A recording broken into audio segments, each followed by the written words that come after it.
going home.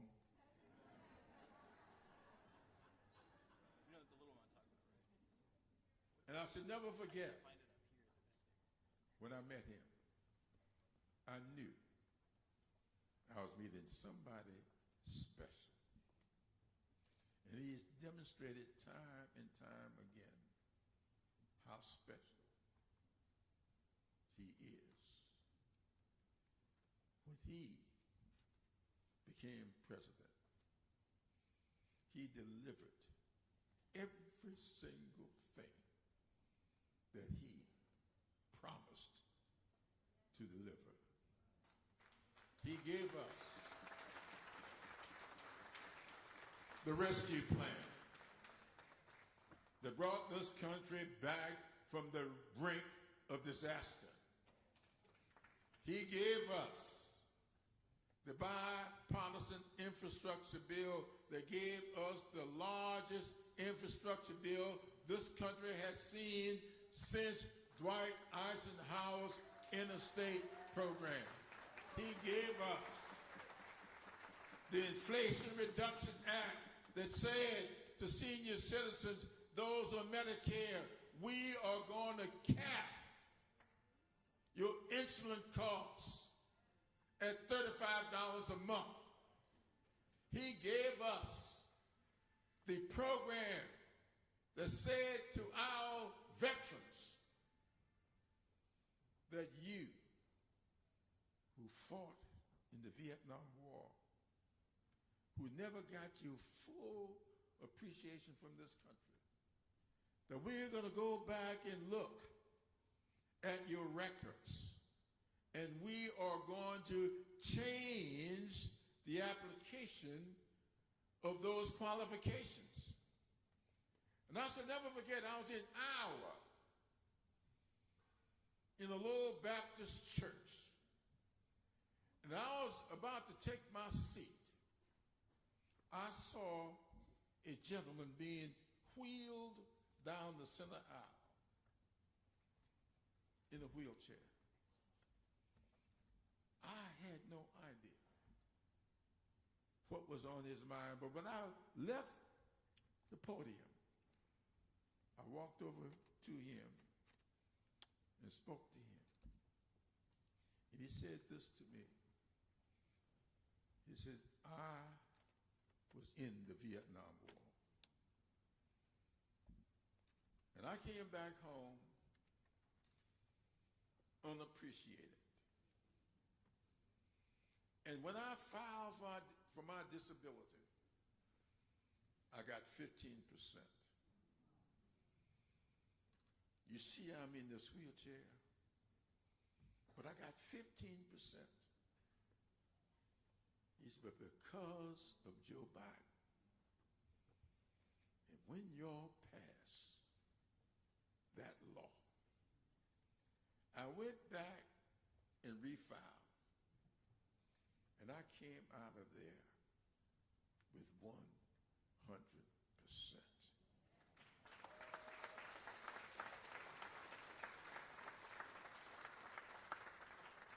He says, Joe Biden didn't just move things forward. He reached back and got those of us who had been not treated fairly and brought us along with the rest of y'all. So that's why I asked this young man to wheel me in here today. That's what Joe Biden has been all about. Now, I said to President Biden that when I was coming along in politics, I used to say that there's no substitute for substance. But I've since modified that, because today there seems to be more emphasis placed on style than substance. For some strange reason, style trumps substance. And that is an intended pun. That's an intended pun. But those of us who love this country, those of us who are going to do the things that are necessary to help this country live out its true meaning, that all men and women are created equal, we know that substance matters. And we know that there is no American ever who has demonstrated through his service more substance, and I might add sustenance, than Joe Robinette Biden. Ladies and gentlemen, my friend, your friend, the man who knows us like we know him, Joe Robinette Biden.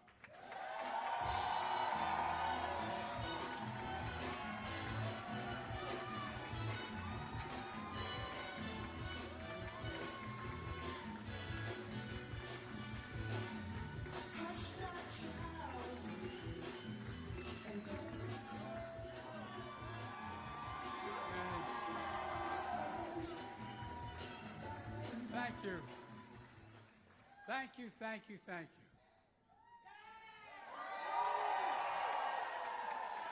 South Carolina, it's good to be back home. On my way down here, I was thinking about how South Carolina has played an incredible role in my career long before 2020. You know, it started in 1972. I was the youngest man in American history ever elected to the United States Senate. When I was elected, I wasn't old enough to be sworn in.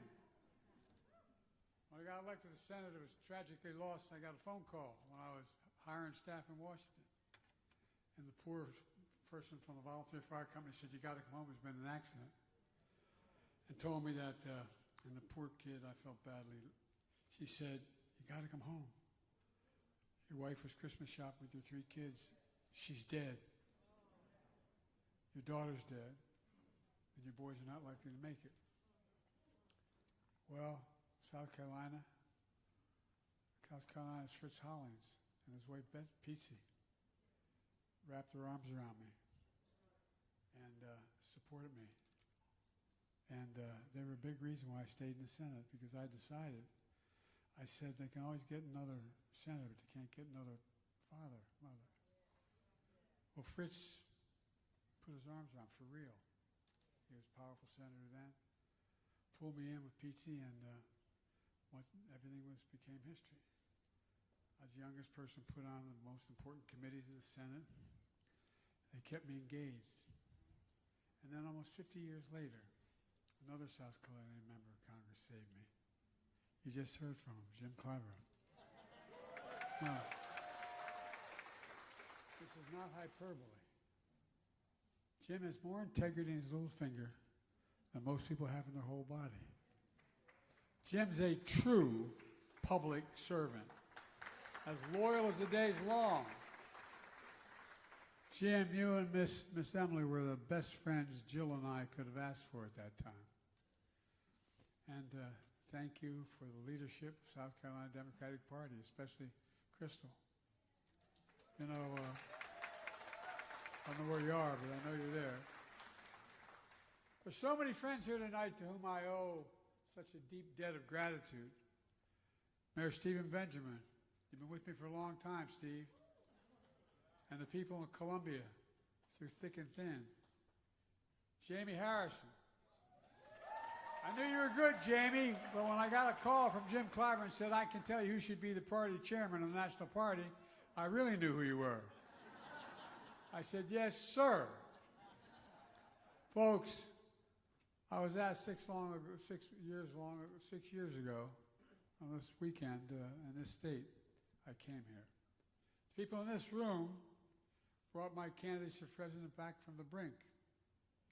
A lot of pundits, people in the press, had given up on me. Do you remember that? I know I do. But you never gave up on me. You always knew that if I could just get this, I knew, if I just get to South Carolina, I mean sincerely, Franny was with me the whole time. If I could just get to South Carolina, I could win the nomination. And I knew if I won the nomination, I'd win the presidency because I knew what Bill Clinton and Barack Obama knew before me. South Carolina picks presidents. Not a joke. Folks, when it matters, you were there for me. You believed in me. And I went on to know something else. You should know. I believed in you too. I believed in your judgment, your wisdom, your loyalty. I knew they'd never let me down. So I'm here tonight to say, first and foremost, thank you. From the bottom of my heart, thank you. The Bidens love South Carolina. And by the way, I got one Biden with me tonight. Finnegan Biden. Where are you, Finny? My granddaughter. Anyway, Finnegan's here. And all the Bidens are here. But we kind of like the beach, too. Anyway. But folks, as grateful I am to all of you who've done for me, that night 6 years ago was a whole lot more than about me. That night, South Carolina put the Democratic Party on a path to victory.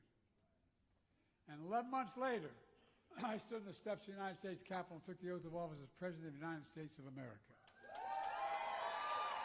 We have an expression in my home state. You go home with them that brought you to the dance. Well, you all brought me to the dance. You're my friends, and you brought me. I'll never forget that. I mean that sincerely. For 4 years every day, I woke up determined to live up to the faith you placed in me. Committed to delivering on the promises I made to you. To fight for communities left behind. Treat all with dignity and respect. To give everyone a fair shot in to the American dream. As president, I didn't see America as a place where you demonize others. I mean it sincerely, from the bottom of my heart. I didn't see America as a place where some get ahead and others get left behind. I didn't see America as a place where to lift someone up, you got to hold someone else down. I didn't see America as a place that was big enough. I saw it as big enough, strong enough, big-hearted enough that everyone get an even shot. No one gets left behind. That's still the country I believe in. I mean it. And folks, with your help, I kept every one of my promises I made you. Let me remind you what we accomplished during that short time. I said when I was here in South Carolina, I said I'm going to appoint a black woman to the United States Supreme Court, and I told you, and we did it. I told you I was going to pick a woman as Vice President of the United States of America, and we did it. We generated the lowest unemployment rate for blacks in the history of America. 400,000 black children out of poverty nationwide. And across the country, we grew black business ownership at the fastest rate in over 3 decades. And by the way, I knew HBCUs were central to our education system. But HBCUs didn't have the endowments and the funds to build the labs and improve the campus infrastructure. That's why I got us to invest $16 billion in historically black universities.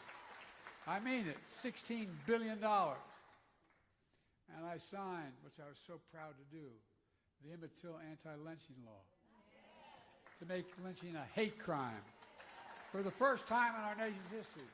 We pretended it didn't happen. Folks, the list goes on. We left the country better than we found it. Not only for black Americans, for every American. In the red states, in the blue states, in rural America, in urban America, and yes, Trump voters as well as Biden voters have promised every in America we'd give them a better shot. And we did. When I was president, we created over 16 million jobs in America.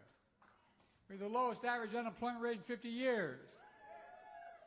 In fact, my last year as President of the United States, 2024, we created just the last year, 2.2 million additional jobs. You know how many jobs Trump's created in his first year as president? 185,000 jobs. Total. That's it.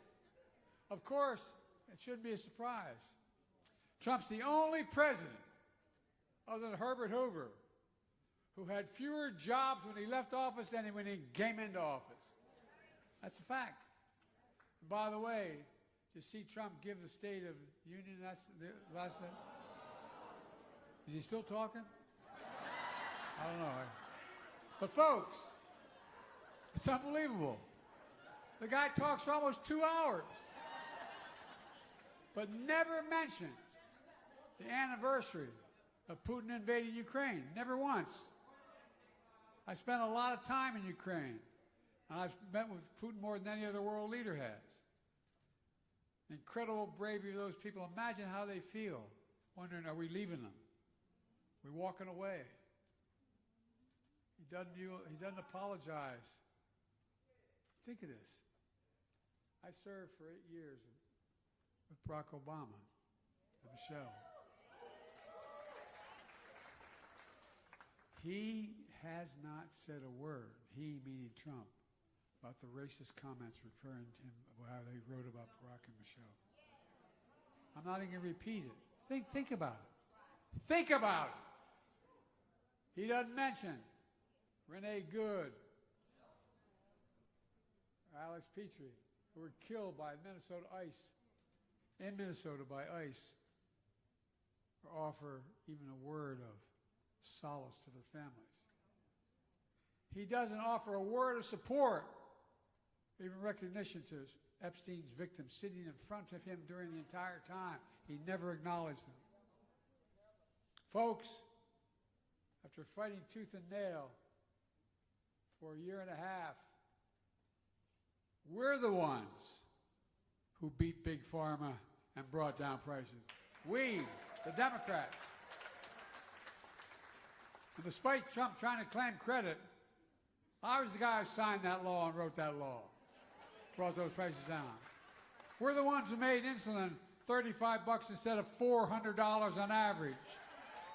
We're the ones who capped out-of-pocket expenses at $2,000 a year, no matter what they were, for seniors. We're the ones who drove health care costs down for millions of Americans. And yes, it was under my leadership that more people in America got health insurance coverage than ever before in the history of the United States of America. Bridges were going up. Cranes were in the air. We made the largest investment in our nation's infrastructure since Eisenhower built the highway system. The largest ever, over $1 trillion.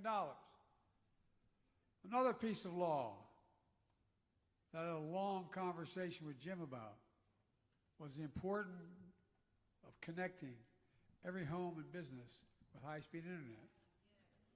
We talked about how the need for high-speed internet was a little like my grandfather needing a telephone. Not a joke, but it's expensive. Access to high-speed internet, consequential. The need is only going to keep growing. That's why we delivered broadband to over 23 million low-income households for nothing. And guess what? Under my leadership, violent crime in America hit a 50-year low. Murders hit a 50-year low. Small business creation hit a record high, and the economy grew with record growth. And respect for Americans soared around the world. Around the world. Despite everything you read, despite the fact that COVID drove migration to record levels all around the world, the day I left office, border crossing into the United States were lower than the day that I entered that office inherited from Trump. He is, I won't say it. That's just a fact. On the day I left office, I handed Trump the strongest economy in the world. In the world. That's not hyperbole. That's a fact. America is meeting our responsibility to leave our children a better planet. Our allies knew they could trust us. You know, I'm getting pretty old. 40 times 2 plus a lot more. Well, I know more heads of state well than any president of the United States of America in all of history, just because I've been doing it so long. And folks, one more thing. The American knew they had a president who believed in, respected, and followed the Constitution.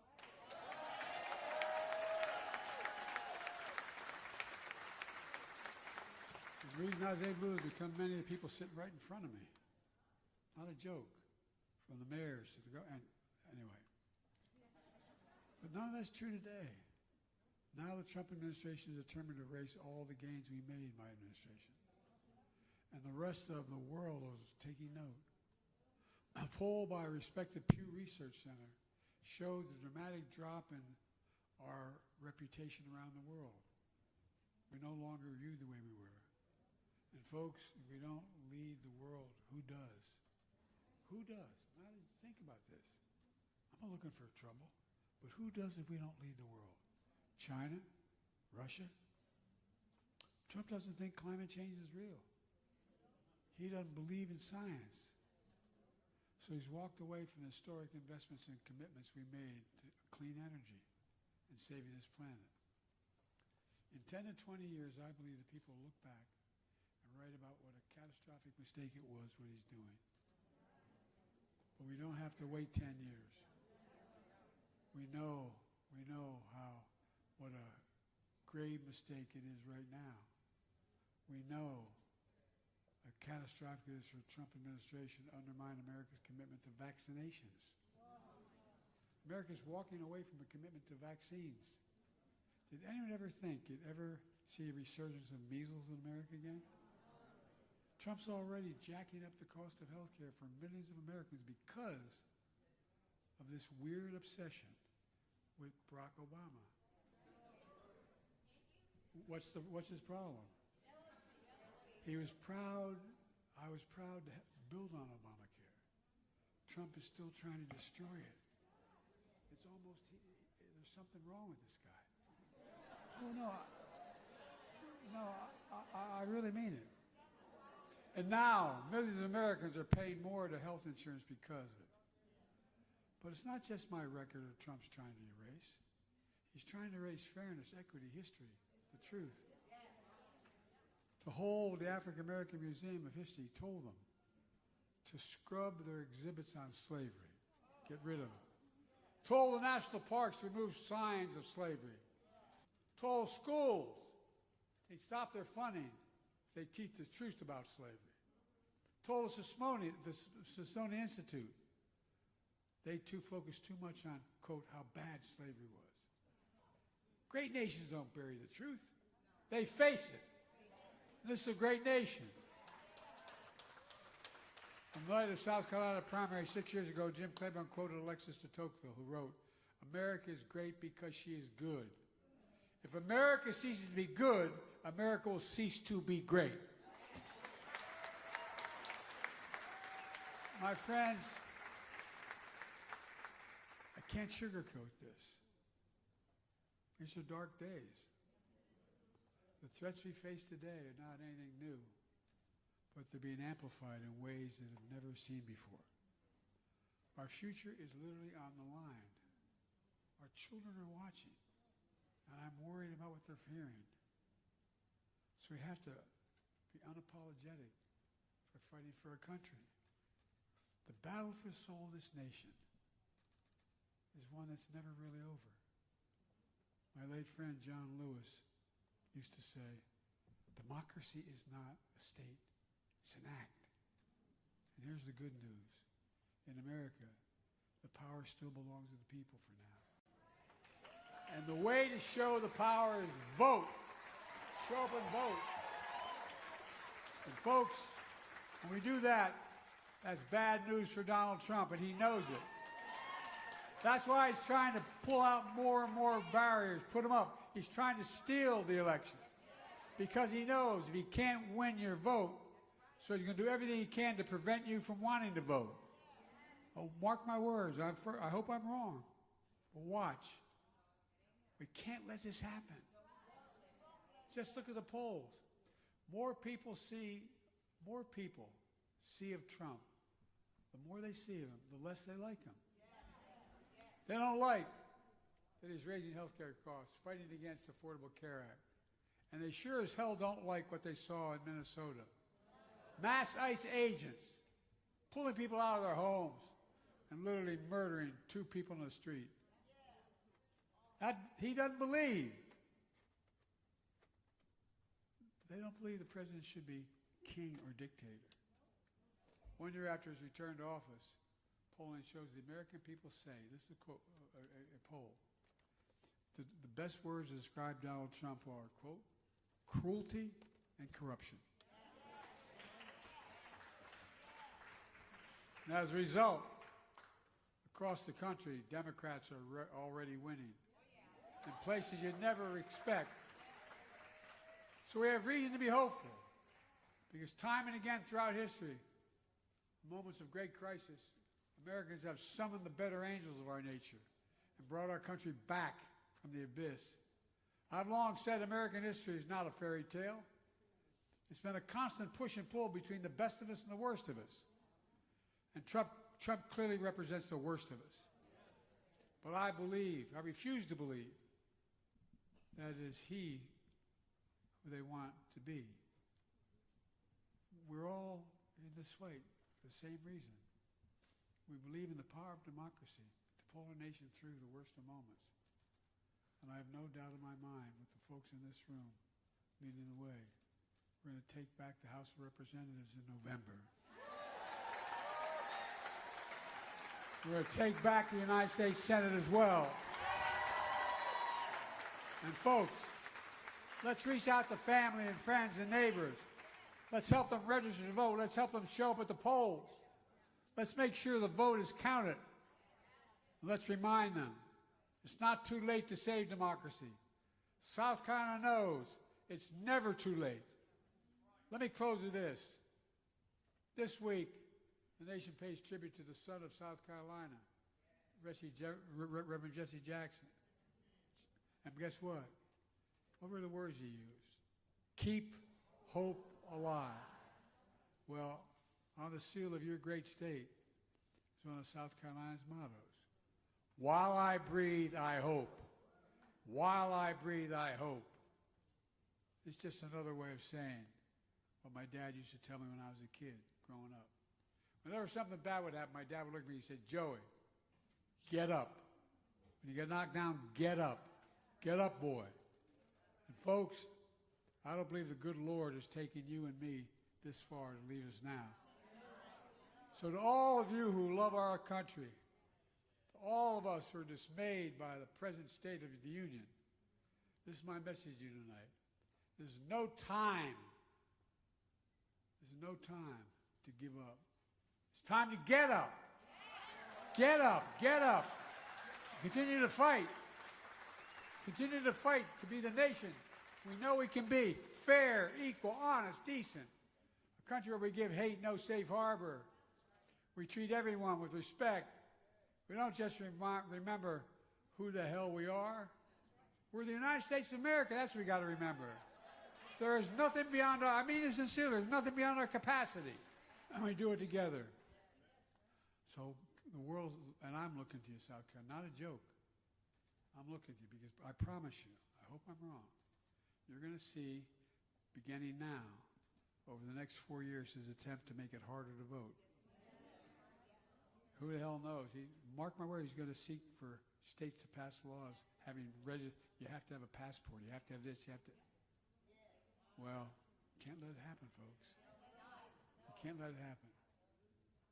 It's been the greatest honor of my life to serve you all as President of the United States of America. It's an honor that I never ever thought that would fall to a kid from Scranton, Pennsylvania, who used to stutter. I mean it. So, folks, from the bottom of my heart, thank you, thank you, thank you, and keep fighting.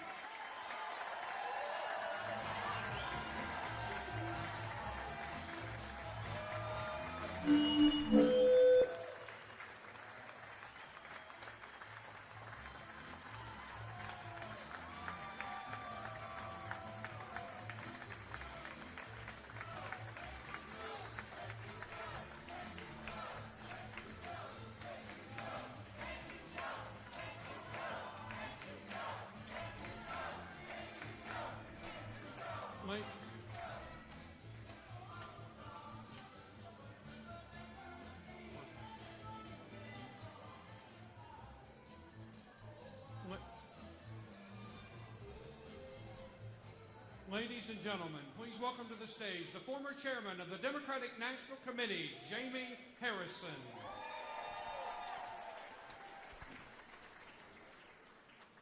So I got the short straw. I got to come after the president. I'm going to ask, after I'm done with my remarks, we're going to have some short toasts from some of the friends of the president. So I'm going to ask Trav Robertson, Trip King, Senator Gerald Malloy, Fran Person, Adair Ford Burrows, and Mayor Steve Benjamin to all come up here. But let me give some remarks to once again thank our president. Mr. President, my dear friend, tonight South Carolina celebrates you. Not just as President of the United States, but as a man of character. Folks, in 2013, when I became the first black chair of the South Carolina Democratic Party, the keynote speaker at my very first dinner was then Vice President Joe Biden. And during my tenure as chair, Vice President Biden came back to our state again and again and again. Not because he had to, but because he believed in us. He saw South Carolina. He respected South Carolina. And long before the national narrative shifted in 2020, the people of this state recognized something steady and decent in Joe Biden. But I want to tell you about a moment most people never saw. We all remember after the Mother Emanuel massacre, Barack Obama singing Amazing Grace. But there's something that some folks don't know. A few days after the massacre at Mother Emanuel AME Church, before President Obama came for the memorial service, before the cameras, before the nation paused, then Vice President Joe Biden and his family quietly came to Charleston to worship with the families and the parishioners. He came while he and Dr. Biden were grieving the loss of their son, Bo. Think about this.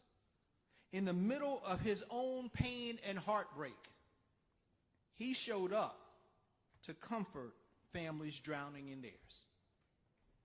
No press conference, no spotlight, just presence. That is who Joe Biden is.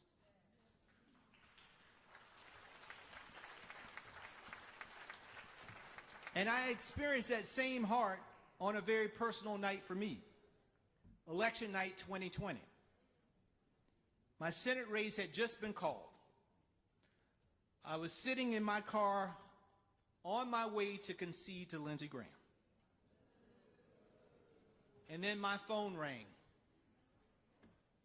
It was an unlisted number, and it was Joe Biden. He said, "Jamie, you ran one hell of a race. You should be proud." He said, "We don't know yet how my race is going to end, but I want to call you to tell you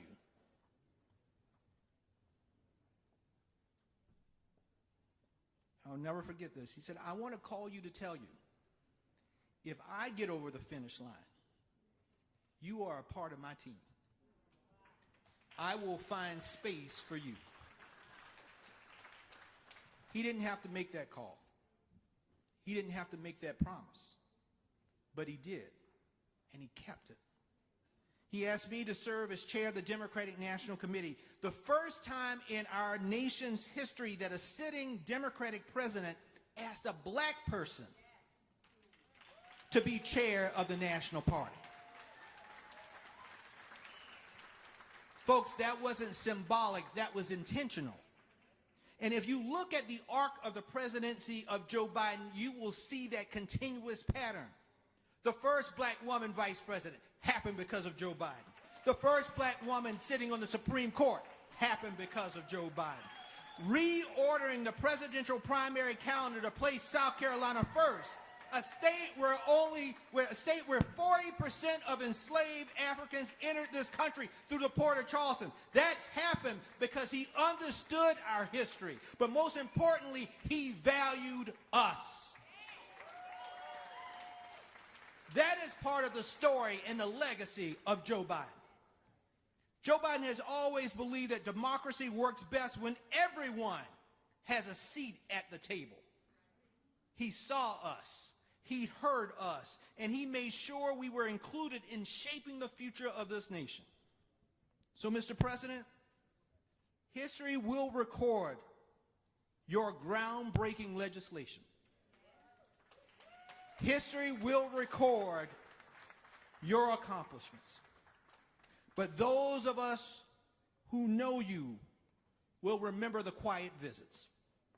We will remember the phone calls. We will remember the promises kept. We will remember the decency. South Carolina is proud of you. Tonight, we celebrate not just a presidency, but a life of service rooted in faith, in resilience, and in an unwavering belief in the American idea. In this state, we have good home training, Mr. President, because we give those that we love and value their flowers. You have earned those flowers, Mr. President.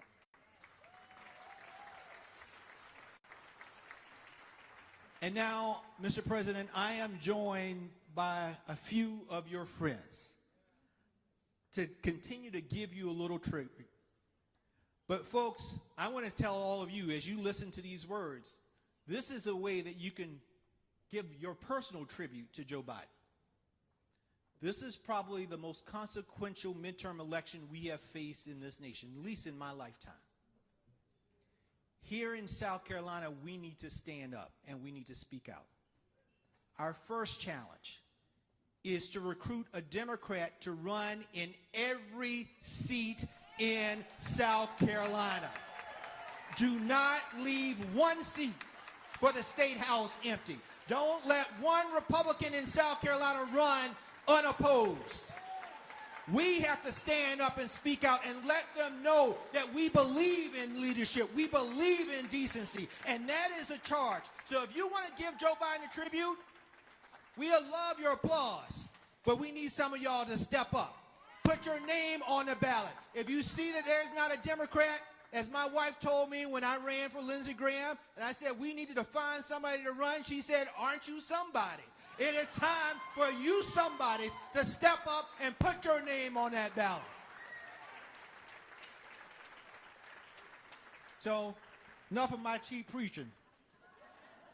The first toast, our former state party chair, Trev Robertson. I messed up. I'm kicking Trev out. The first toast, I know. Our first toast is somebody who knows Joe Biden probably better than anybody in this state. And that is his dear longtime friend, Trip King. Thank you, Jamie. It's a pleasure to be here this evening and tell you a little bit about my journey with with Joe Biden, which started with Fritz Hollings. As you know, Fritz Hollings served in the Senate from South Carolina distinguishedly and 29 years. To be by his side 30 years, and Joe Biden was fortunate enough to be with him 32 of those 40 years, and for many of that time, they were sweet mates on the Senate floor. They shared the same philosophy about government, even though there was 20 years difference in both of them. They thought that without a successful middle class, you didn't have a successful country. It wasn't a healthy country unless the middle class, had some power and wealth and whatnot. Anyway, so I got to know Biden through my connection with Hollings, and when Hollings announced in 2023 that he was retiring from the Senate, Joe Biden and many others came to South Carolina in what my dear friend Congressman Clyburn called the Hollings Farewell Tour. and joined Hollings around the state, thanking him for his service and this, that, and the other. Joe and I became friends, and he decided he wanted to see more of South Carolina's landscape and perhaps meet a few voters leading up to the 2008 Democratic primary. So we traveled and traversed this entire state and had a wonderful time doing it. Unfortunately, Joe Biden didn't make it back to South Carolina because he withdrew after the Iowa primary. But he always knew his heart was here, and the heart of the people of South Carolina were with him. And I told him he would be back, and he assured me he would be back. Unfortunate that he didn't make it back in 2008, but fortunately, South Carolina led the way in electing a president of the African-American president of the United States that picked Joe Biden as his vice president. And I had the opportunity to work for then Vice President Joe Biden during that time, and enjoyed my experiences with him and helped him come back to South Carolina, because as Vice President he came back to South Carolina a lot. So it doesn't surprise me that the people of South Carolina chose him in 2020 as their Democratic nominee.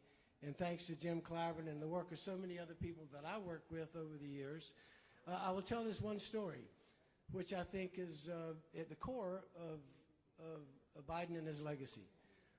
As we went around the state, you'd run into people of all stripes, colors, whatever, and they would say, "Tell me about Joe Biden." I said, "Well, you know, he's chairman of the Foreign Relations Committee, he was chairman of the Judiciary Committee, he did this, that." No.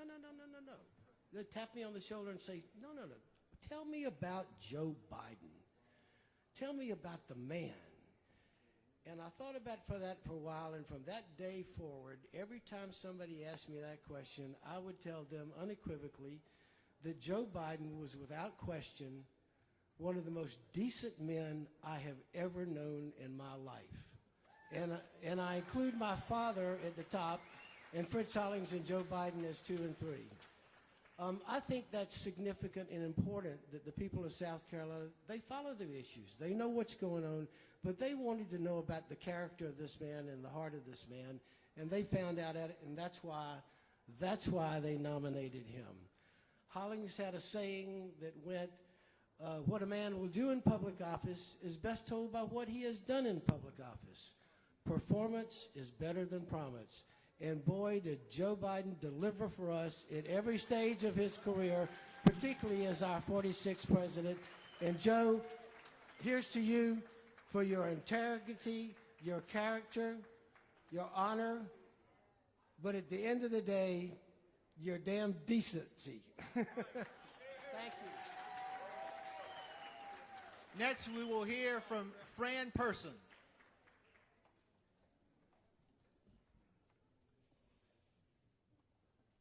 President Biden, for all the time that I worked for you, remember I used to always keep that 3D model of Williams-Brice Stadium down the street, so you'd always have to walk by it when you come in the office. Well, welcome home. When Crystal Spain called me and asked me if I would give you a tribute tonight, I was deeply honored, and I'll tell you something else. My wife is also a crystal, and you don't mess with crystals. You just say yes. But after I said yes, I got off the phone and I realized I had just promised her that I'd keep it brief, you know. And I promise you I'll keep it brief. But I literally don't know how to do that. No matter what I say tonight, I'll be kicking myself on the ride home, thinking about all the things that I left out. There simply aren't enough minutes, enough hours, enough days, and definitely certainly not enough words to fully capture what President Biden has meant to me, not only personally, but as our president. If we tried, we'd be here till the cows come home, and we just get through his presidency. You know, I'm a father of 3 beautiful daughters. And you know, Taylor Swift built a $1 billion, Eras tour. And it just made me think, if Joe Biden could sing, if he was a singer, his Eras tour would literally never end. And I had a front row seat for almost a decade. But when I think about that, a decade, that doesn't even cover 1/5 of his entire career. One thing you notice immediately when you travel with Joe Biden, no matter the city, no matter the country, rooms like this, they're not events, they're reunions. packed with people that he worked with in the 70s, helped in the 80s, fought alongside in the 90s, thousands. Reporters out here who have covered him and got to know him. Staff who grew up with him, families whose lives he's touched. You know, some of my favorite moments with him were the quiet ones. Long car rides, long flights, flying to Moscow to meet Vladimir Putin, listening to him tell stories about engaging Russian leaders dating back before the fall of the Berlin Wall, flying to South Africa for the World Cup, hearing him talk about stories of all of his engagements and all of his talks with Nelson Mandela, about how when he landed there during the apartheid, how he refused to get off the front of the plane when they were asking the other black congressional delegation members to get off the back.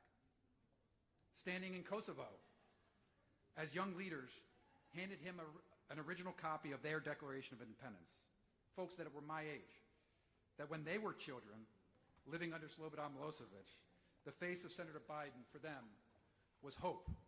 It was America. It was freedom. Whether it was meeting women whose lives were changed, forever changed, because of his work on the Violence Against Women Act. Joe Biden's eras span half a century. But for him, public service was never a title. It was never a position. It was never about naming buildings after himself. It was never about him. It was always about you. It was a calling. And that brings me to what I believe is his real legacy, his secret sauce. See, both Joe Biden and I come from big Catholic families, strong mothers, and a deep respect for the nuns, who are the moral compass of the church. But Mother Teresa once said, if you want to change the world, go home and love your family. Let me repeat that, because it's simple yet profound. If you want to change the world, go home and love your family. For Joe Biden, the son of Jean Finnegan, and Finnegan, his granddaughter's here, I named my child Finnegan after Finnegan and Jean Finnegan. But for Joe Biden, family is the beginning, it's the middle, and the end. He may be a better son, a better brother, a better father, a better husband, but family never stopped at his front door. He treated me like a son, and I promise you, he treats every person, you've all seen it, as if they're somebody's daughter or somebody's son. Politics for Joe Biden has never been about red states or blue states. It's not even about politics. It's not about Christian. It's not about Muslim. It's not about black, white, or brown. It's personal, because everyone is someone's child. That grieving parent who lost someone to cancer, to addiction, to war. That father just trying to provide for his kids. Joe Biden has never walked past anybody. He always treats people with dignity, respect. And trust me, he's never walked past a rope line and past anybody who wanted to. I had to keep him on schedule. And you know what? I'm talking too long anyway, so. Listening was his superpower. As Congressman Clyburn says, we know Joe, but most importantly, Joe knows us. And to me, his legacy is also a challenge. If you want to change the world, start at home. Meet people where they are. Learn from the past. Don't fear the future. And treat every single person like family. To raise your class, to President Biden, thank you for showing us that leadership isn't about power. It's about love. It's about family. Thank you, friend. Now we're hear from former South Carolina Democratic Party Chair Trav Robertson. Thank you for lowering that. Congressman Clyburn, Madam Chairwoman, Mr. President. It was 1988. I was 14 years old, and I got all of the money, Mr. President, that I had made cutting grass. And I got my dad to take me to McCall's men's store, and I said, I need the Biden tab collar shirt. And I bought as much as that grass money would allow me to buy. And throughout my late middle school and high school, I wore that tab collar shirt to every single thing and a pocket square because of you.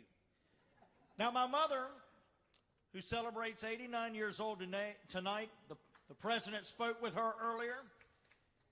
taught school, as your wife did. She taught speech and debate and English. And so one day she was trying to correct something I was doing, and she said, "Where did you learn how to talk like that?"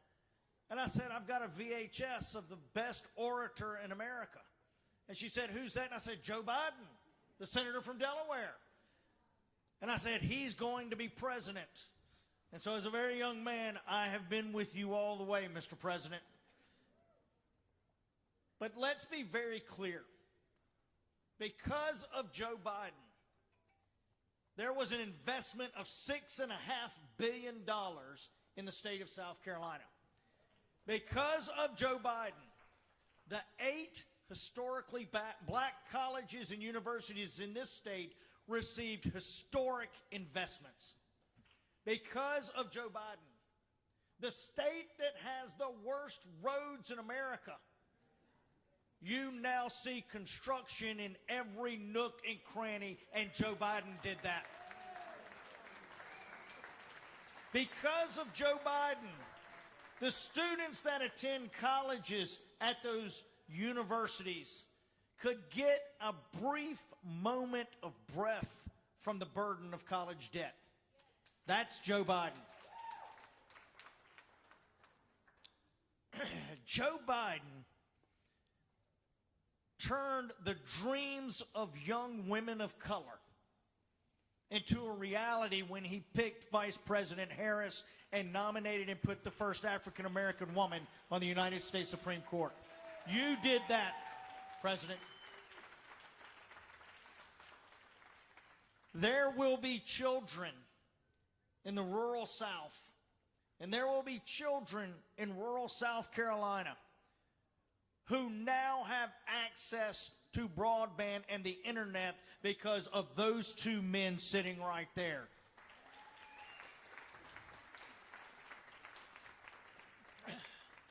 Because of Joe Biden, people look at South Carolina differently. Thank you, Mr. President. The fact is that you made our state more than just a flyover state of people running for office. You made all of us in this room feel heard, seen, and loved. And I don't have the words to thank you for that. So, as my 89-year-old mother told me tonight, she said, "You tell Joe Biden that I love him, and you tell President Biden that he served our country with honor and dignity, and you can't take that away from anybody." Join me in thanking you, Mr. President. Next, we will hear from former U.S. Attorney Adair Ford Burroughs. Mr. President, 6 years ago, South Carolina stood with you because we knew you would always stand with us. Your legacy here is meaningful, it is lasting, it is tangible, not only in things like the infrastructure and broadband and drinking water and ports and roads, in really, really important human ways. You made federal judicial appointments that reflect the full talent and diversity and integrity of our state. God bless you. Thank you for recognizing diversity as a strength of our country.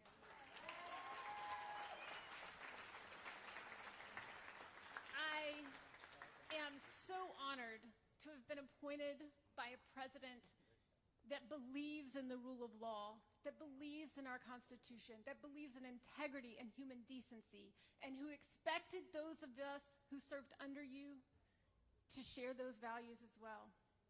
I am so grateful to have served under a president who values career public servants and our federal service, to have served under a president who lets DOJ fulfill its mission of upholding the rule of law, keeping our country safe, and protecting civil rights.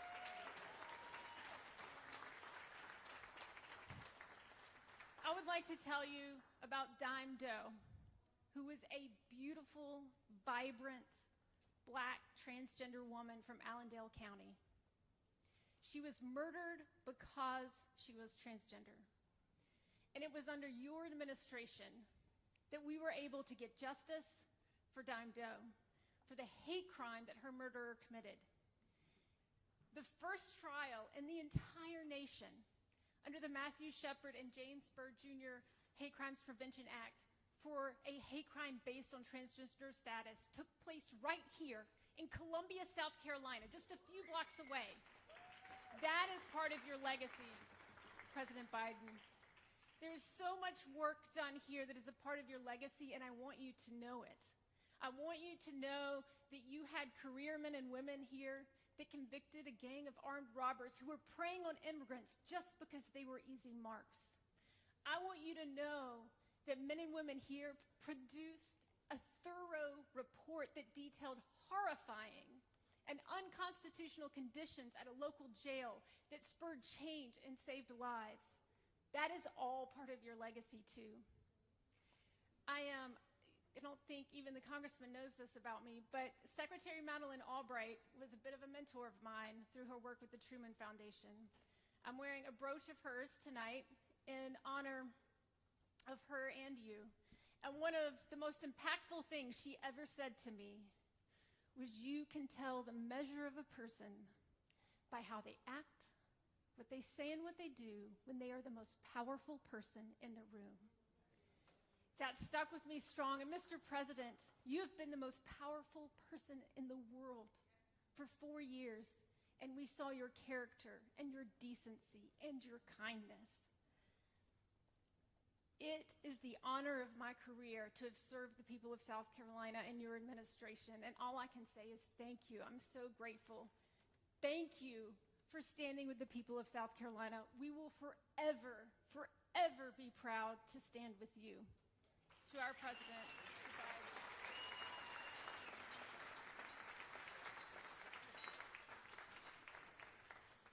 Next, we will hear from the former mayor of this great city of Columbia and also a Biden White House appointee, my good friend, Steve Benjamin.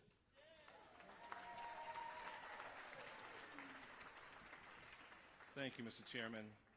Now, I came prepared to give a very brief comment tonight. People think because you're in politics you love public speaking. I often tell people I never enjoyed public speaking. Every time I get to speak, I think of the first time I spoke at my home church, the St. John Baptist Church, that the president and congressman were kind enough to come visit. When I was done, a little guy came up to me. He said, "Now grow up, I'm going to give you some money." I said, "Well, thank you, son, but why?" He said, "Because my dad said you're one of the poorest speakers we ever had," right? So I figured I'd get up and say some brief comments. I literally spent too much time around both of these gentlemen because Adair will attest to it. Everything I plan to say, both of these gentlemen have said. But I will say this. People often forget where we were in 2020.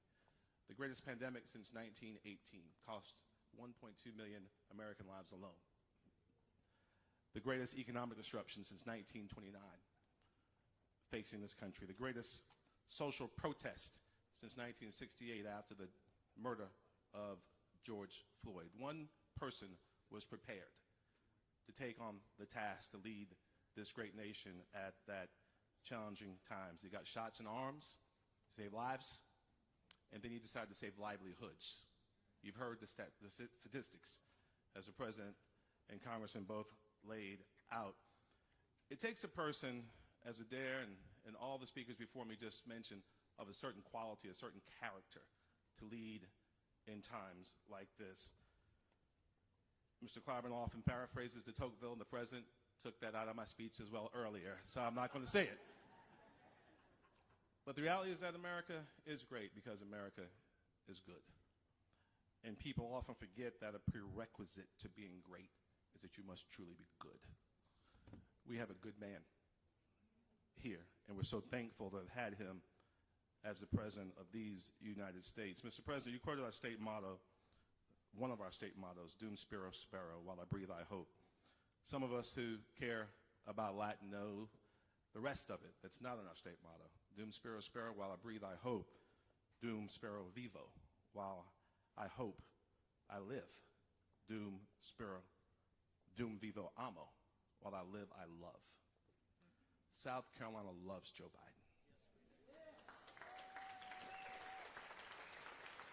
And Mr. President, it's so much of an honor to have you here with us today, to tell you we love you. We're thankful for you. I always find it odd to toast a teetotaler, okay? The president doesn't drink if you don't know that, right? So I think it's a little weird, But nonetheless, Joseph Robinette Biden, here's to you. Thank you, my friend. God bless you.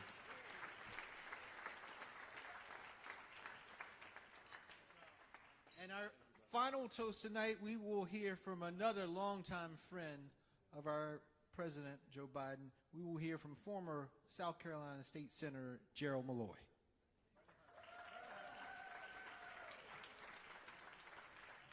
Good evening, folks. This is South Carolina, y'all. Give yourselves a round of applause. Joe Biden has stopped by to see us today. I love music. One of my favorite songs is that a chair is still a chair, even there there's no one sitting there. But a house is not a home unless there's someone there to hold you tight. Joe Biden has come back here to hold us tight. He's come here to give us a message as well. Jim Clyburn has given us a message. I leaned over and said, "Who's next?" He said, "We have to figure that out. But it's going to take all of you." This happened before. But then we go back during the time I was fortunate enough to be an early endorser of then Senator Joe Biden, because at the time there was a young man who was the same age as me that was running, Barack Obama. I caught the Dickens. But when Senator Biden came to visit, he came by to my church. He said, "If I had families just like yours, so I could be president of the United States." That's the moment I knew that one day he would be. So I heard someone say that what defines a person is not their power, but their endurance. Unimaginable personal loss. He told you about the loss of his wife. He told you about the loss of his daughter. He told you about the damage that was done to his sons. And then he balanced that with public life. And the people that came to his aid were from where? South Carolina.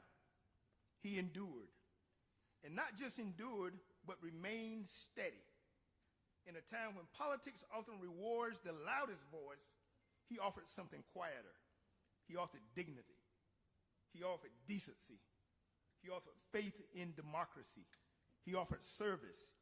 He offered the fact to us that he's a good man. I've known him for a long time, long before the presidency. And what I've seen is consistent. A man who believes in people, a man who believes in this country, and a man, South Carolina, that shows up. He came back here time and time again. And so 6 years ago, South Carolina showed up. In a consequential moment, the state chose steadiness over chaos. We chose enduring values over passing anger. He did not seek to divide us. He sought to unite us. He reminded the nation that character still matters. History will sort out chapters and elections. That's what history does. But what it cannot do is carry the responsibility that belongs to us. That is our charge. 2 stories quick. I was a lawyer for Clem Pinckney. In the midst of 77 bullets riddling Mother Emanuel, with Jennifer and her daughter hidden under a desk, Joe Biden's picture sat on Clementa Pinckney's desk. It was the longest night drive home of my life. I came back the next morning. We went to Jennifer's house to write the obituary. I get a call then from Vice President Biden. Says, "I'm here with you. I'm going to be with you." And then a month before that, we already knew Trip King is there. My late friend Larry Raskey, who was so important in this campaign, he was there. Right before that, Bo Biden, his beautiful son, came to me and said, and my son Donovan, who's somewhere here, he says, "What your dad did for me, for my daddy, I'm going to do for you." We were there at St. Anthony's at his funeral, Padaway, and Bo Biden did that. He served what his dad did. He was decent. He served his community. He lived the life of service, life's most pervasive question. So if we value decency, we must practice it, and we must vote. If we value steady leadership, we must demand it and vote. If we believe character matters, we must choose it again and again, but we must vote. And we have to choose leaders that will be like-mindedness like us. And if South Carolina is called on again, we're going to get a chance, y'all. We get a chance to end up picking someone that could be the next president of the United States, and that person has to be decent. So tonight, I want to raise a glass and a little bit of a poem to him. I'd rather see a sermon than to hear one any day. I'd rather one walk with me than merely show me the way. The eyes are better people than the ear. Find counseling is confusing, but your example is always clear. I've skipped around. I may misunderstand you in the fine advice you give, but there's no misunderstanding as to how you act and how you live. Joe Biden, you have lived a decent and good life, and we're proud to support you, and we thank you for your endurance, for your decency, and your responsibility to share. And I tell all y'all, do not bet against America, and do not bet against South Carolina. South Carolina can pick your next president just like they did Joe Biden. Let's get together and do it. Raise a glass to Joe Biden for showing us that.